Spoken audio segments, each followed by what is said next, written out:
درود به رادیو زاناکس، خوش آمدید.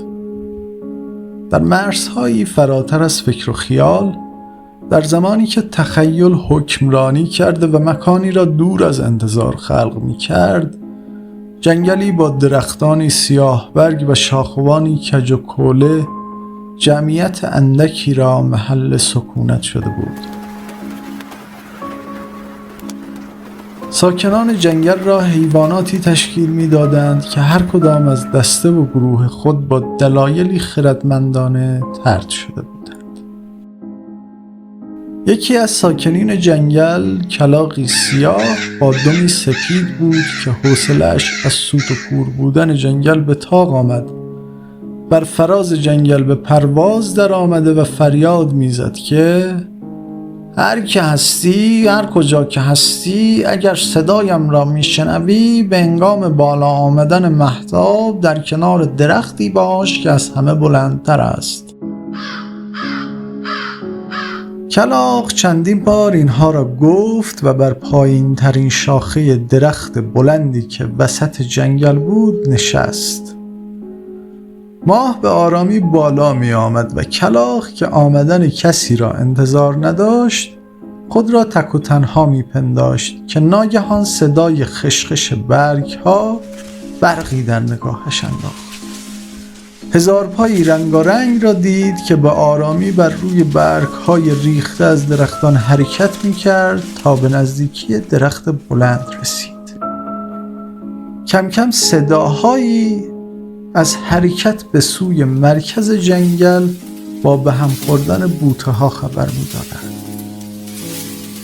طولی نکشید تا اهالی جمع گشتند. کلاغ و هزارپا که بودند، روباه و مورچه‌ای هم که صدای کلاغ را شنیده بودند اضافه شدند و در نهایت آفتاب پرستی که به واسطه صدای ایجاد شده خود را به آنجا رسانیده بود دور هم جمع گشتند.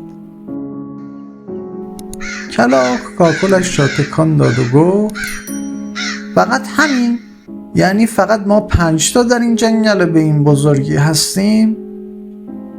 آفتاب پرست که گویی از بقیه قدیمی تر بود گفت انگار فکر میکنی در بهشتی. چه انتظارهایی داری؟ این مکان مخصوص طرد شدگان است.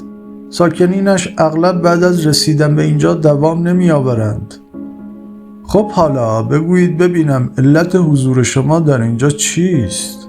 آهای کلاغ، اول خودت بگو که باعث و بانی این گرد همایی شده ای. کلاغ قلنجی از گردنش شکسته و گفت والا من را از سر حسودی و لجبازی به این جنگل تبعید کردند.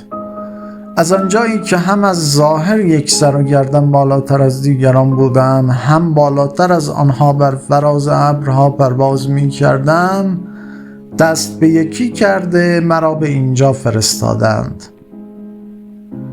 روباه با شنیدن سخنان کلاغ گفت قربان آدم زبان فهم، من نیز به مانند تو به خاطر زیرکی و زبردستی از گروه خود اخراج شدم برادر.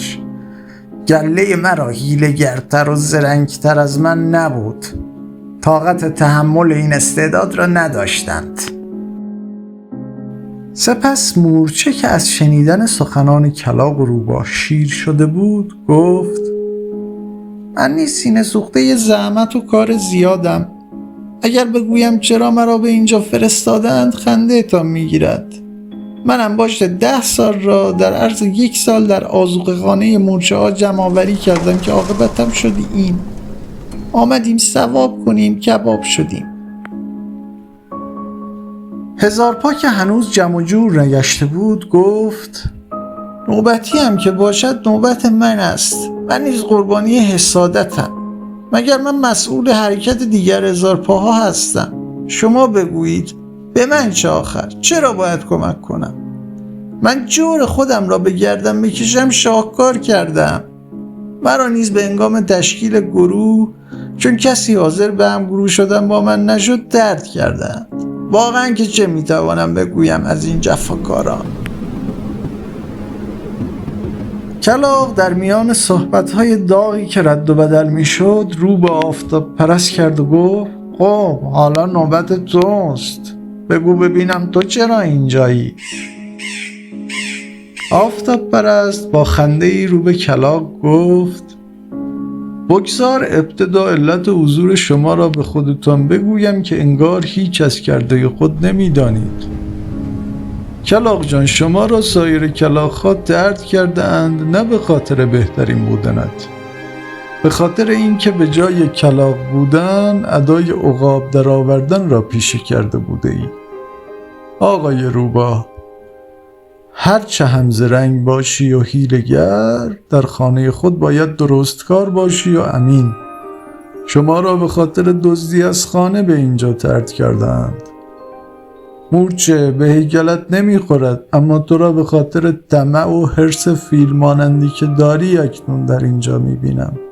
رنگارنگ چندین پا، شما نیز نه به خاطر مسئولیت هایتان بلکه به خاطر عدم مسئولیت پذیری و داشتن دوستی که حاضر به تحمل کردنت باشد هم اکنون اینجایی.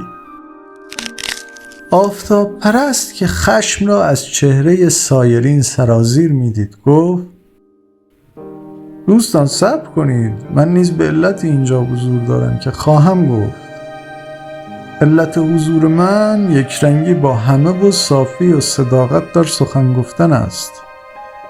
گویی این خلق در من بر مذاق شما نیز خوش نیامده است که عیبی ندارد، چون ساکنین این جنگل از اولین نور خورشید به هنگام صبح تا آخر نور ماهتاب در انتهای شب فرصت زندگانی دارند و تا آخر شب را چندین ثانیه بیشتر فاصله نداریم.